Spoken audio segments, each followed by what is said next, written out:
Hello students, अभी हम current electricity के सेकंड पार्ट को डिस्कस करने वाले हैं, जिसके अंदर जो मेन टॉपिक है जिनके ऊपर हम डिस्कशन करेंगे वो यहाँ पे गिवन है। Kirchhoff's law, Wheatstone bridge, meter bridge, potentiometer, उसका प्रिंसिपल और पोटेंशियोमीटर का यूज करके ईएमएफ ऑफ द सेल्स को कंपेयर करना। सबसे पहला जो टॉपिक है हमारे पास वो है किरचॉफ्स लॉ। किरचॉफ्स की जो फर्स्ट लॉ है उसको हम करंट लॉ या जंक्शन रूल के नाम से भी जानते हैं। तो किरचॉफ्स का जो फर्स्ट लॉ है वो क्या कहता है कि the algebraic sum of the electric current eight a junction in any electrical network वो क्या होगा, हमेशा जीरो होगा। भाई कोई भी इलेक्ट्रिकल सर्किट है हमारे पास, उस सर्किट के अंदर क्या कर रहा है कि कोई भी पॉइंट है, उस पॉइंट के correspond number of electric wires आ रखे हैं। मान लो यहाँ से हमारे पास n नंबर ऑफ ये वायर आ गया, मान लो ये वायर आ गया, ये वायर आ गया, ठीक है। और फिर यहाँ से 3 वायर आकर के फिर यहाँ से मान लो 10 या 15 वायर इसमें से निकल रहे हैं। तो जो एल्जेब्रिक सम होगा इन सभी का टोटल इस सर्किट पे वो रिजल्टेंट कितना होगा, जीरो होगा। भाई कैसे होगा, चलो देखते हैं। इसको समझने के लिए सबसे पहले हमारे पास एक साइन कन्वेंशन रूल है। साइन कन्वेंशन क्या है इसके लिए, वो दे रखा है। देखो, जितने भी इनकमिंग करंट होंगे हमारे पास टुवर्ड्स द जंक्शन, यानी कि जंक्शन जो पॉइंट हम ले रहे हैं उसकी तरफ जो भी करंट आएगा उसको हम कैसा लेंगे, टेकन टू बी पॉजिटिव, ठीक है। और जंक्शन से आउटवर्ड में जो भी करंट, जितने भी वायर्स जाएंगे, जितने भी वायर में से करंट हमारे पास जाएगा आउटवर्ड डायरेक्शन में, उसको हम कैसा लेंगे, नेगेटिव लेंगे, ठीक है। तो इस फिगर के अंदर हमारे पास जो ग्रीन लाइन से रिप्रेजेंट किया है वो कैसा है, वो ग्रीन लाइन से जो रिप्रेजेंट किया है वो करंट जो है वो है इनवर्ड, यानी कि जंक्शन की तरफ आने वाला करंट को हमने किससे रिप्रेजेंट किया है, ग्रीन लाइन से। और जो आउटवर्ड डायरेक्शन में करंट जा रहा है उसको किससे रिप्रेजेंट किया है, रेड से। तो इनकमिंग करंट को हमने पॉजिटिव लिया है तो ग्रीन वाले को पॉजिटिव लेंगे। तो कौन कौन से हैं ग्रीन, देखो भाई I1 और I4 जो करंट है वो कैसे हैं, इनकमिंग करंट है, तो वो दोनों तो पॉजिटिव रहेंगे। उसके अलावा I2, I3 और I5 जो करंट है हमारे पास वो कैसे हैं, नेगेटिव करंट है। तो इन सभी का सम, यानी कि I1 पॉजिटिव रहेगा, I4 पॉजिटिव रहेगा, I2, I3 और I5 कैसे रहेंगे, नेगेटिव रहेंगे। लेकिन जो इनका एल्जेब्रिक सम होगा वो कितना होगा, जीरो होगा। ये कौन कहता है, किरचॉफ्स का फर्स्ट रूल कहता है भाई, ठीक है। तो इसकी कुछ नोट में हमारे पास कुछ गिवन है। देखो, the charge can not accumulate at a junction, the number of charge that arrive at a junction in a given time must leave the same time accordings with the conservation of charge. तो conservation of charge property क्या करे कि current क्या होता है, flow of charge, ठीक है। तो जितना चार्ज फ्लो करके हमारे पास जंक्शन पे आएगा, यानी कि करंट जो आएगा तो उसमें क्या होगा, number of charge particle flow करके आएंगे, तो उतना का उतना ही चार्ज हमारे पास यहाँ से जितने नंबर ऑफ वायर्स में आउटगोइंग में है उन सभी के अंदर वो डिस्ट्रीब्यूट होकर के वो उस पूरा का पूरा चार्ज क्या हो जाएगा, उनमें चला जाएगा। तो चार्ज यहाँ पे जो जंक्शन पे होगा वो कभी भी इकट्ठा नहीं होगा। ये कौन कहता है, कंजर्वेशन लॉ ऑफ चार्ज के अकॉर्डिंग। तो जितना चार्ज आ रहा है, जितना करंट हमारे पास आ रहा है उतना ही करंट बाहर चला जाएगा। तो आने वाले का और जाने वाले का दोनों का जो एल्जेब्रिक सम होगा जंक्शन पे वो कितना हो जाएगा, जीरो हो जाएगा। This is first law of Kirchhoff's. जो किरचॉफ्स का सेकंड जो लॉ है उसको हम बोलते हैं वोल्टेज लॉ या लूप लॉ, क्योंकि वो एक लूप, क्लोज लूप बनाएगा भाई, तो इसको इसलिए हम उसको लूप लॉ कहते हैं। तो डेफिनेशन देखो, डेफिनेशन में भी लूप बनाएगा, क्या कह रहा है, the algebraic sum of all the potential drop and EMF along any closed path in an electrical network is always zero, ठीक है। कोई भी हमारे पास क्लोज इलेक्ट्रिकल सर्किट है तो इस क्लोज इलेक्ट्रिकल सर्किट के कोरस्पॉन्ड जो पोटेंशियल का ड्रॉप होगा या EMF होगा उसका जो सम होगा, रिजल्टेंट जो होगा वो कैसा होगा, जीरो होगा। भाई देखिए कैसे, हमारे पास फिगर गिवन है, उस फिगर में देखो क्या है, एक एक बैटरी यहाँ पे जोड़ रखी है E1, एक बैटरी E2 नीचे जोड़ रखी है। रेजिस्टेंस R1 यहाँ है, R2 यहाँ है, R3 यहाँ है, ठीक है। तो इवन बैटरी यहाँ पे है तो इसकी वजह से कोई ना कोई पोटेंशियल डिफरेंस क्रिएट होगा। इवन बैटरी यहाँ है तो इसकी वजह से मान लिया हमने सर्किट के अंदर कोई करंट फ्लो कर रहा है I1 इवन बैटरी की वजह से, उसकी डायरेक्शन ये ले रखी है इन्होंने, और I2 जो फ्लो कर रखा है उसकी डायरेक्शन ये ले रखी है, ठीक है। तो बीच वाली जो लाइन है उसमें क्या होगा, रिजल्टेंट करंट क्या होगा, I1 प्लस I2 दोनों के सम के बराबर होगा, ठीक है। बाहर इधर I2 फ्लो कर रहा है और इधर I1 फ्लो कर रहा है, किधर से किधर फ्लो करेगा, बैटरी के पॉजिटिव टर्मिनल से नेगेटिव टर्मिनल की तरफ करंट का फ्लो होगा, ठीक है। अब देखिए क्या करेंगे हम, अब हमारे पास इस सर्किट में अगर ध्यान से देखें तो हमारे पास दो लूप बन रही है, एक ऊपर वाली ट्रायंगल में लूप बन रही है और एक नीचे वाली ट्रायंगल में लूप बन रही है, ठीक है। तो लूप को हम जब भी डिस्कस करेंगे तो ध्यान देना थोड़ा सा, यहाँ से देखो बीच वाली लाइन में करंट इधर जा रहा है तो लूप हम बनाएंगे इसी की डायरेक्शन में, तो ऊपर वाले में लूप ऐसे बनेगी और नीचे वाले में लूप कैसे बनेगी, ऐसे बनेगी, ताकि बीच में जो आए वो उसकी डायरेक्शन यही लेके चले। वैसे तो आप अपोजिट भी ले सकते हो, कोई दिक्कत नहीं है उसमें, लेकिन उस केस में हमारे पास क्या होगा, यहाँ अगर सेम डायरेक्शन में लेंगे तो इसी डायरेक्शन में I1 I2 है, इसी डायरेक्शन में लेंगे तो I1 I2 जो लिखेंगे इक्वेशन के अंदर वो प्लस ले लेंगे। अगर आप अपोजिट लोगे, मान लो लूप इस टाइप से बना रहे हो कि हमारे पास जो ये वाली लाइन है इसकी डायरेक्शन ये बने, तो आप क्या लोगे, negative of I1 plus I2 लेंगे, क्योंकि जिस डायरेक्शन में करंट फ्लो कर रहा है हमारी जो लूप की डायरेक्शन उससे अपोजिट जा रही है तो वो नेगेटिव आ जाएगा, ठीक है। दूसरी बात आती है, जब भी लूप बनाएंगे तो हमारे पास जो हम बैटरी लेंगे उस बैटरी का कौन सा टर्मिनल आए कि हम उसको पॉजिटिव ही ले या नेगेटिव ले, ये साइन कन्वेंशन बता रहा है। साइन कन्वेंशन क्या कह रहा है, the EMF is taken as negative when we travels from positive to negative terminal of the battery, ठीक है। जो भी हम इलेक्ट्रोलाइट ले रहे हैं उसके अगर पॉजिटिव टर्मिनल से शुरू कर रहे हैं और घूम करके नेगेटिव टर्मिनल पे एंटर कर रहे हैं तो उस केस में हम EMF को कैसा लेंगे, नेगेटिव लेंगे। अगर EMF घट रही है, मतलब पॉजिटिव टर्मिनल से शुरू हुई नेगेटिव पे गई तो EMF घटी, तो घट रही है तो नेगेटिव लेंगे, याद रखना। अगर नेगेटिव से स्टार्ट किया और पॉजिटिव पे जाके एंड हो रहे हैं, तो नीचे से स्टार्ट किया भाई, कम वोल्टेज से स्टार्ट किया, पॉजिटिव पे जाके एंड करेंगे तो हम उसको कैसा लेंगे, पॉजिटिव ले लेंगे, ठीक है। तो लगाते हैं भाई इसके ऊपर किरचॉफ लूप लॉ लगाते हैं। तो पहले वाले केस में देखो हम क्या कर रहे हैं, E1 से स्टार्ट किया इन्होंने, तो ABCA लूप ले रहे हैं, तो ABCA लूप क्या है, A से स्टार्ट किया, B पे गए, B से C पे गए और फिर किस पे गए, A पे। तो इस डायरेक्शन में हमने ये लूप ले ली। इस डायरेक्शन में जब हम लूप लेंगे, लेकिन इन्होंने इस डायरेक्शन में लूप को नहीं ले रखा, लूप की नाम इन्होंने ऐसे दे रखा है, लेकिन लूप किस डायरेक्शन में लेंगे, हम इस डायरेक्शन में लेंगे भाई, ठीक है। तो इसी डायरेक्शन में लेंगे तभी हमारे पास माइनस ऑफ E1 आएगा, क्योंकि पॉजिटिव से शुरू होकर नेगेटिव पे एंड होगा, तो माइनस ऑफ E1। फिर उसके बाद क्या आ जाएगा, I1 plus I2 multiply by R2, I1 plus I2 multiply by R2, और यहाँ पे क्लोज होने के बाद फिर आएगा रेजिस्टेंस R1, तो R1 प्लस I1। तो टोटल जो सम होगा सभी का वो किसके बराबर हो जाएगा, 0 के बराबर हो जाएगा, according to Kirchhoff voltage law. अब नीचे वाले लूप ले लेते हैं। नीचे वाले लूप इन्होंने अपोजिट ले रखी है, उल्टी ले रखी है भाई।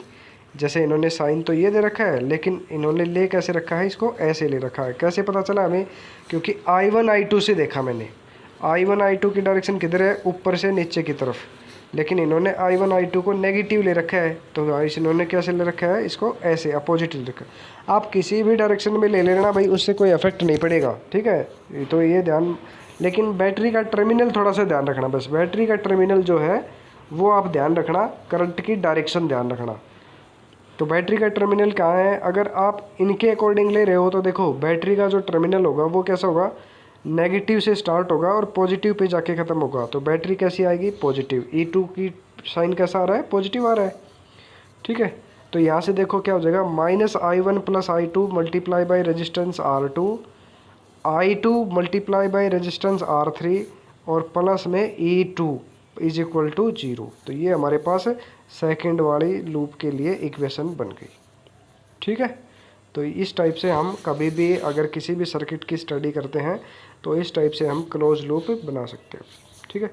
The potential fall along the direction of current in a current path and is rise along the direction opposite to the current path. अगर किसी भी सर्किट के अंदर करंट की पाथ की डायरेक्शन में जा रहे हैं तो पोटेंशियल राइज होगा, ठीक है, और करंट की अपोजिट डायरेक्शन में जाएंगे तो पोटेंशियल कैसे होगा, फॉल होगा, ठीक है। ये साइन कन्वेंशन में आ रहा है। Potential fall taken to be negative. Potential fall का क्या मतलब है, पॉजिटिव टर्मिनल से शुरू हुए और नेगेटिव टर्मिनल पे जाएंगे तो पोटेंशियल फॉल होगा।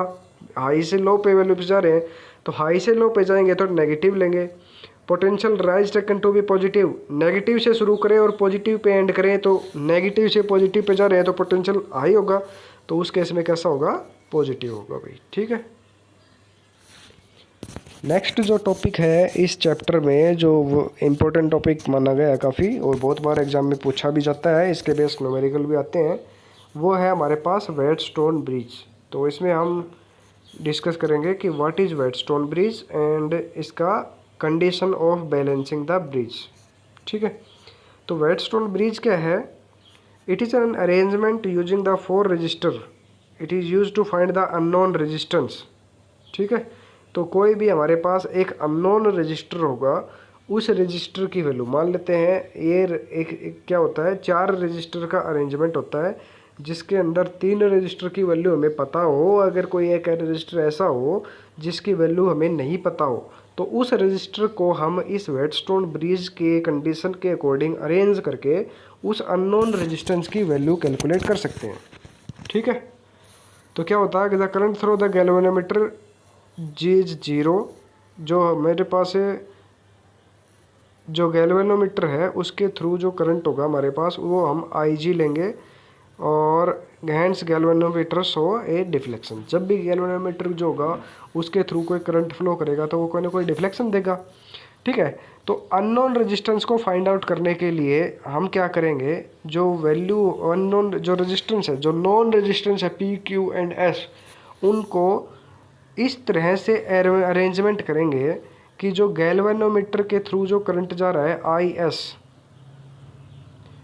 वो जो IG करंट जा रहा है गैल्वेनोमीटर का, उसकी वैल्यू कितनी हो जाए, 0 हो जाए। यानी कि उस केस में 4th रजिस्टर तो हमें पता नहीं, ठीक है ना, तो 3 रजिस्टर की वैल्यू हमें पता है, P Q S मान लो हमें पता है, P पता है, Q पता है, S पता है, R हमें कैलकुलेट करना चाह रहे हैं।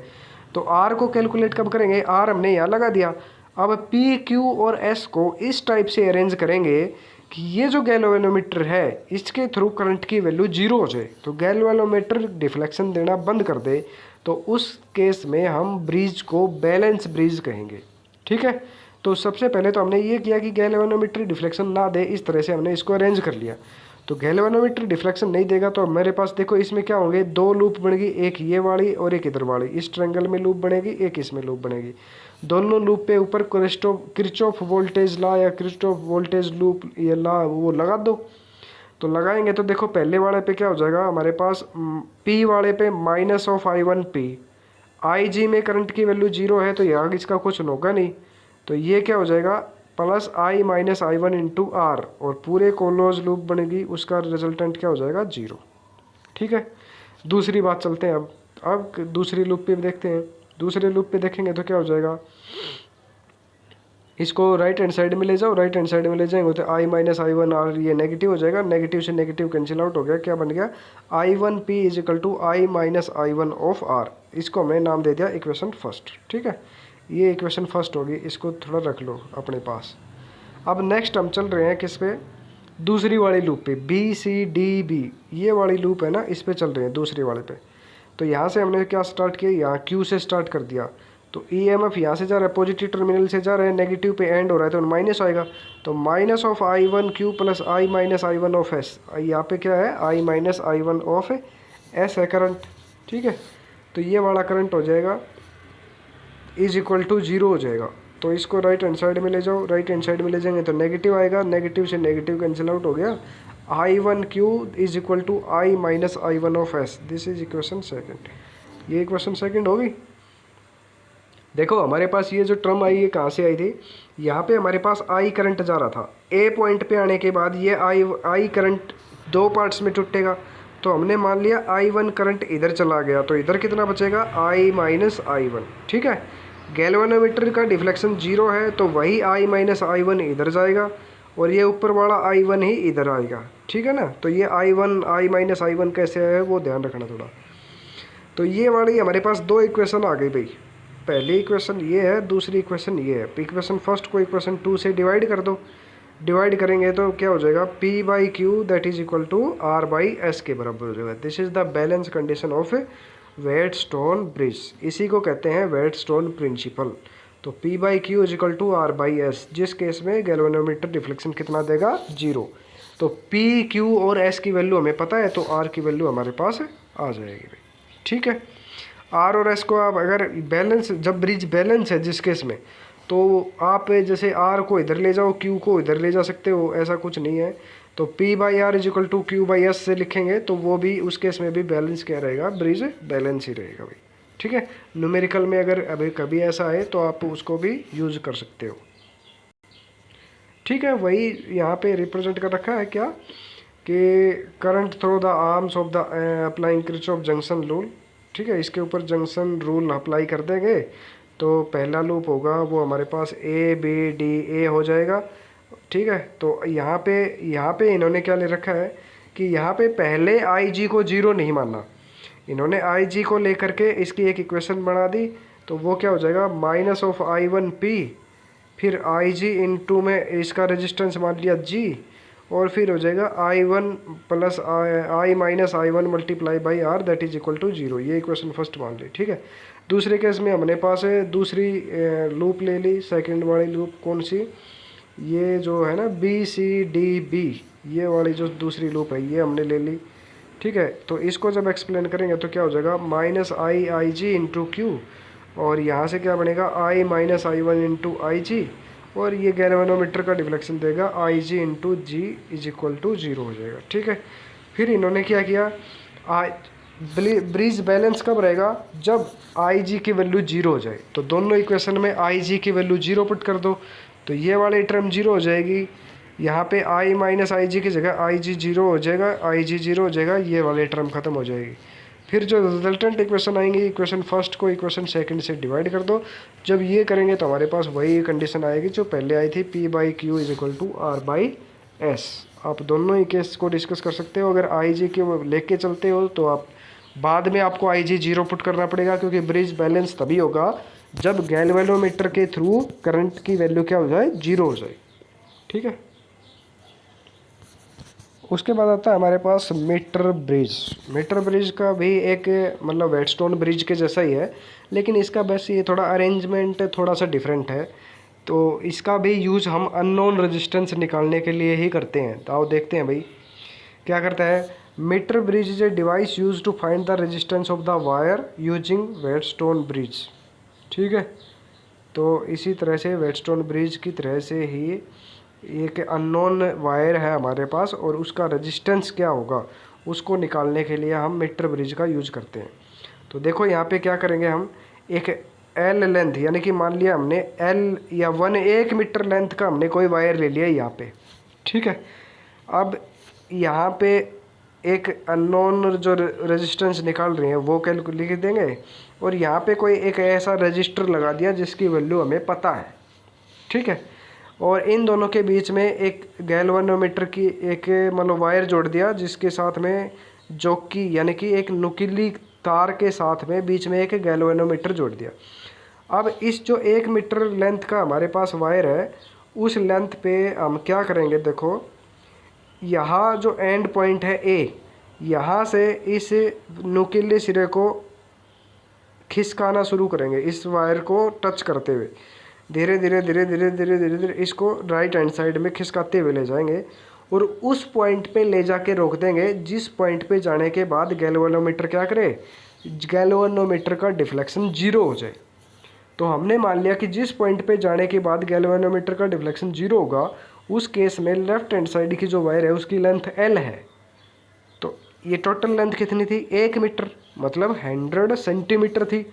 तो जो बच गया उसकी लेंथ क्या होगी, 100 माइनस L सेंटीमीटर, यही होगी ना बचे हुए वायर की लेंथ, 100 माइनस L सेंटीमीटर। अब इतना होने के बाद जब हमने इतना किया, तो इतना करने के बाद अब हम क्या करेंगे, हमें पता है कि रेजिस्टेंस ऑफ द वायर है वो क्या है, directly proportional to the length. ठीक है, तो हमने मान लिया कि जो ये वो वायर हम यूज़ कर रहे हैं इसकी सिग्मा है वो है रेजिस्टेंस पर यूनिट लेंथ। ठीक है, तो एल लेंथ का रेजिस्टेंस क्या हो जाएगा, एल इंटू सिग्मा। ठीक है, ऐसे ही हम इसको रिप्रेजेंट करेंगे। तो इसके ऊपर व्हाइटस्टोन ब्रिज की कंडीशन लगा दो, क्या हो जाएगा, X divided by R. X divided by R किसके बराबर हो जाएगा, length of A D divided by length of D C, यही होगा। तो length resistance of A D divided by resistance of D C. ठीक है, तो ए डी कितना है, length L multiply by sigma. ऐसे ही डी सी कितना हो जाएगा, length 100 minus L multiply by sigma. दोनों की वैल्यू यहाँ पे पुट कर दो, तो क्या हो जाएगा, X by R sigma L divided by 100 minus L of sigma. Sigma से सिग्मा कैंसिल आउट हो जाएगा, क्या बचेगा, X by L R is equal to X by R is equal to L divided by 100 minus L. अब हमारे पास unknown क्या है, unknown है सिर्फ एक्स, आर की वैल्यू हमें पता है, एल क्या है लेंथ वो हमने पता है भाई कितने किस पॉइंट पर के जा कर के हमारे पास गैल्वेनोमीटर जीरो डिफ्लेक्शन दिया, क्योंकि ये कैसा था, मीटर था हमारे पास, तो 1 मीटर की लेंथ है ये, तो जिस पॉइंट पे जा कर के ये गैल्वेनोमीटर जीरो दिया वो हमें पता है लेंथ। तो एल लेंथ का हमें पता है, आर 100 माइनस एल का हमें पता है, आर जो था वो कोई नॉन रेजिस्टेंस था। अगर तीनों की वैल्यू यहाँ पे पुट कर दें तो एन नॉन रेजिस्टेंस एक्स जो था वायर का वो हम यहाँ से कैलकुलेट कर सकते हैं। ठीक है भाई, ठीक है, ये वही है मीटर ब्रिज। मीटर ब्रिज में वही था क्या, ये कोई अननोन, यहाँ पे हमारे पास ये कोई अननोन रेजिस्टेंस था, ये नॉन रेजिस्टेंस था, ये कोई जॉकी है जी, और ये 1 मीटर लेंथ का वायर है, ये हमारे पास गैल्वेनोमीटर है। ठीक है, ये बैटरी कनेक्ट कर रखी है बाहर से, ये कोई की है जिससे सर्किट ऑन हो जाए। तो हम क्या करेंगे, इस जॉकी को सर्किट को ऑन करके और जॉकी को क्या करेंगे, इस वायर के ऊपर प्रेस करेंगे, जिस पॉइंट के ऊपर गैल्वेनोमीटर जीरो डिफ्लेक्शन देगा वहाँ पे हम इसको रोक देंगे। तो मान लेते हैं ये हमारे पास एल सेंटीमीटर आया, तो ये क्या बच जाएगा, 100 माइनस एल। तो आर बाई एक्स वो किसके बराबर हो जाएगा, एल बाई 100 माइनस एक्स। तो एक्स की वैल्यू यहाँ से हम कैलकुलेट कर सकते हैं। नेक्स्ट जो डिवाइस है हमारे पास वो क्या होता है, पोटेंशियोमीटर। तो पोटेंशियोमीटर में भी क्या होता है, वही एक मीटर एक वायर होती है। तो potentiometer consist of a 10 metre long uniform resistance wire fix on the wooden platform. एक लकड़ी का प्लेटफॉर्म होगा, उसके ऊपर एक 10 मीटर लंबी वायर होगी और उसको हम बिल्कुल फिक्स करके रखते हैं। ठीक है, तो करते क्या है फिर देखो, when a constant current is passed through the potentiometer wire, a potential difference across any 2 point of the wire is directly proportional to the length of the wire of the 2 point। let हमने मान लिया कि A और B 2 point है और separated by a length L, then potential from point A to B according to Ohm's law V किसके बराबर हो जाएगा, I into R A B. ठीक है, तो हमने मान लिया कि कोई भी, ये क्या था हमारे पास जो वायर था वो कैसा था, यूनिफॉर्म रेजिस्टेंस वायर था। यूनिफॉर्म रेजिस्टेंस वायर मतलब हमने मार दिया कि कोई भी आर ऑफ आर है वो रेजिस्टेंस पर यूनिट लेंथ है। ठीक है, तो एल लेंथ का जो रेजिस्टेंस होगा वो कितना हो जाएगा, आर इंटू एल हो जाएगा। तो यहाँ पे जो आर है, R of A B length का जो वायर है उसका जो टोटल रेजिस्टेंस वो क्या होगा, R of R multiply by length of the wire. ठीक है, यहाँ पे आर ऑफ आर जो वो क्या है, resistance per unit length of the potentiometer wire. तो यहाँ से अगर आई और आर, क्योंकि आर जो है वो रेजिस्टेंस पर यूनिट लेंथ है, वो कोई कांस्टेंट टर्म होगी, वो तो वेरी होगा नहीं। आई करंट है, वो भी constant current through the wire बह रहा है, तो हमारे पास ये दोनों टर्म कांस्टेंट होगी। तो जो पोटेंशियल ड्रॉप होगा अक्रॉस द वायर वो क्या होगा, डायरेक्टली प्रोपोर्शनल होगा किसके, लेंथ ऑफ द वायर के। ठीक है, यहाँ पे आई और आर जो है कांस्टेंट, उसको हम पोटेंशियल ग्रेडियंट कांस्टेंट कहते हैं भाई।